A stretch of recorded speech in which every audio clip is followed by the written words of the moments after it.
the studies all together, and there's huge numbers of of studies and medical evidence that that we've got in our that we've talked about in our report, but they demonstrate that there's no difference in rates of tooth decay, or people getting fluoride have worse tooth decay. The evidence demonstrates definitely that this stuff doesn't work. Now, there were some old studies, as there always are with things like drugs or whatever.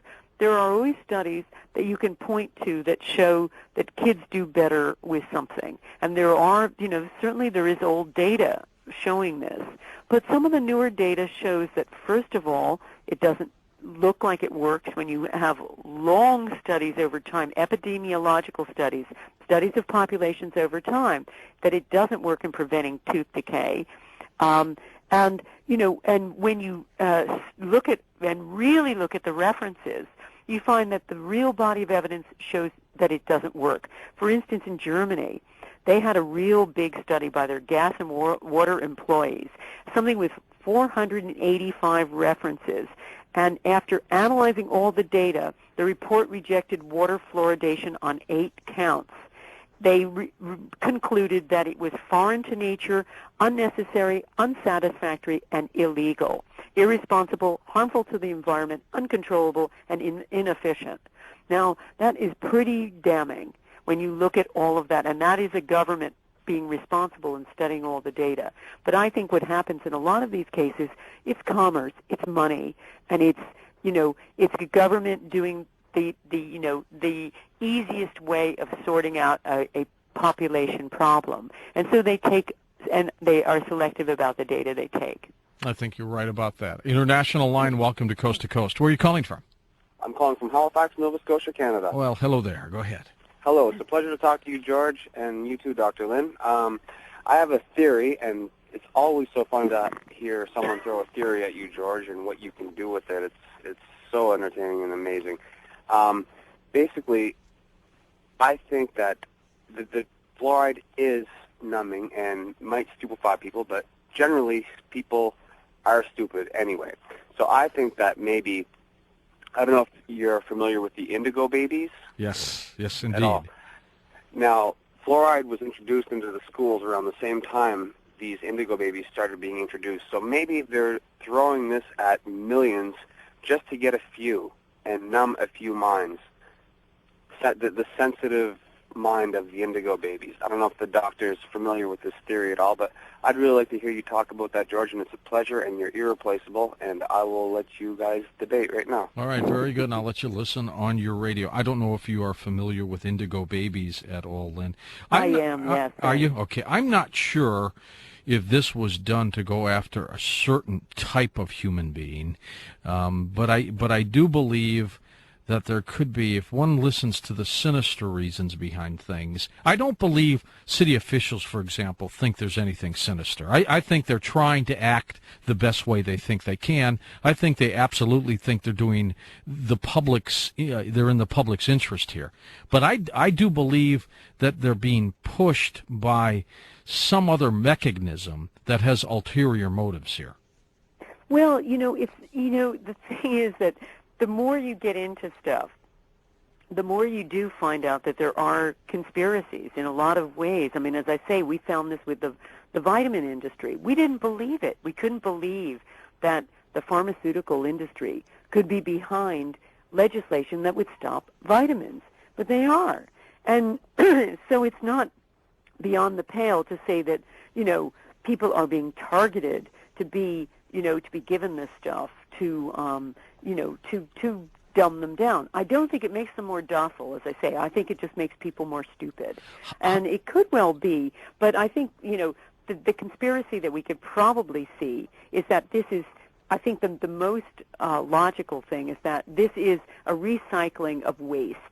That this is a way to get rid of an industrial waste that isn't allowed in oceans, and that it's a byproduct of a lot of manufacturing. It's not been studied to see whether it's safe. And so it just is kind of two birds with one stone kind of thing. Who is the company that collects the waste, and then turns the byproduct into the fluoride that they dump into the water system and everything else? Do we know if we're dealing with one company across this country in the United States, or are we dealing with 25 companies? Any idea?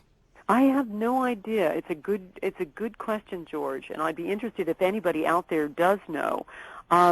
It may well be local water supplies that get this material. I think that's how it works in the UK. Well, but they have to buy it from somebody.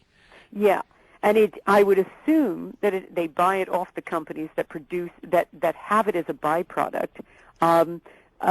From their manufacturing. Now, there may be a middleman, and there is likely middleman that takes this away. Yeah, my guess there's a company that goes to these other corporations and says, we're going to buy this byproduct from you. We come in, we'll take it away. You just dump it here in these canisters for us, and we'll pay you X amount of money every month, and off they go on their merry way. And I think they're the ones that are probably doing it. I don't think these individual companies that are making the aluminum or making the fertilizer have that kind of time or resource to do this. I think they're probably selling it to someone else, who then may be selling it to some chemical company, or they're doing it themselves.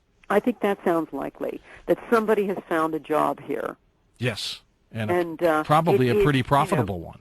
And a big business, exactly. But then it's sold to a local water supply system, and goes in according to whether or not that place has fluoridated the water. So I think if people can call their local water company and find out who they buy their fluoride from, that's a start, right?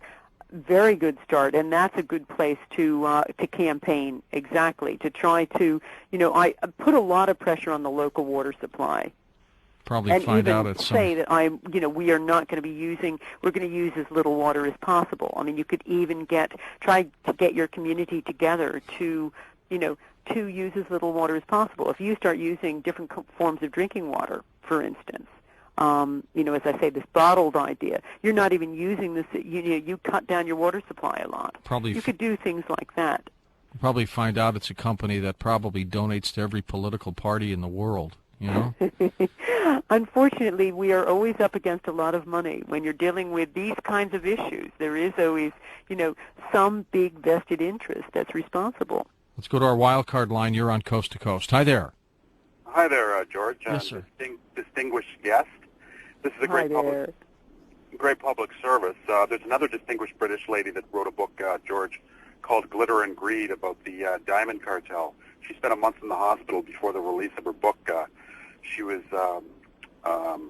injured, and there's an interesting story behind the whole book she wrote. Sounds like another program for us. Right on, yeah. Have you read anything in regards to the Manhattan Project's connection to the origination of the idea of fluoride in our drinking water? I have not. No, I haven't.